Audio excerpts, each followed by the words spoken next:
কলকাতার সেরা জায়গাগুলো কোথায়? অনেকে বলবে ভিক্টোরিয়া মেমোরিয়াল রয়েছে, ওখানে যাওয়া যেতে পারে, আর এখানে বলবে হাওড়া ব্রিজটা দেখে আসি। সেগুলো তো আমরা জানি। এমন অনেক জায়গা কলকাতাতে আছে যেগুলো আমাদের জানা নেই।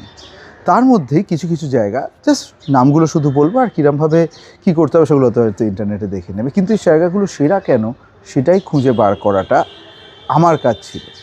আর তারই একটা ছোট জায়গা নিয়ে আজকের এই ভিডিওতে বলবো। সেই জায়গাটা হচ্ছে একটা গঙ্গার ঘাট, খুব সাধারণ একটা গঙ্গার ঘাট। আর সেই গঙ্গার ঘাটে দেখলে গঙ্গাই তো দেখা যাচ্ছে, কিন্তু গঙ্গার ঘাটটা তোমাকে ডিফাইন করবে যে তুমি ঠিক কোন জায়গাটায় বসে আছো। সেরকমই একটা জায়গা হচ্ছে প্রিন্সেপ ঘাটের পাশের একটা ছোট্ট জায়গা, যেখানেতে তোমরা গেলে প্রায় 2-3 ঘন্টা হাঁ করে তাকিয়ে থাকতে পারো। এটা হচ্ছে না, কোনো ক্যাফের অ্যাড করবো না, বাট এইটা ফ্লোটেলের পাশের একটা জায়গা। আমি হঠাৎ করে যেতে যেতে আবিষ্কার করে উঠেছি, মানে দুটো পার্ক শেষ হলো এবং সেখানেতে লোকজন প্রায়ই থাকে না, এবং একাকিত্ব এবং ভালো লাগার জন্য এই জায়গাটাকে তোমরা এক্সপ্লোর করতেই পারো। যদি ডিটেলে সেই জায়গাটা সম্বন্ধে জানতে চাও, কিছু ফটো দেখাতে পারতাম, কিন্তু আমার এডিটিং করার বিশেষ লোকজন নেই, তাই জন্য শুধুই মুখে বললাম।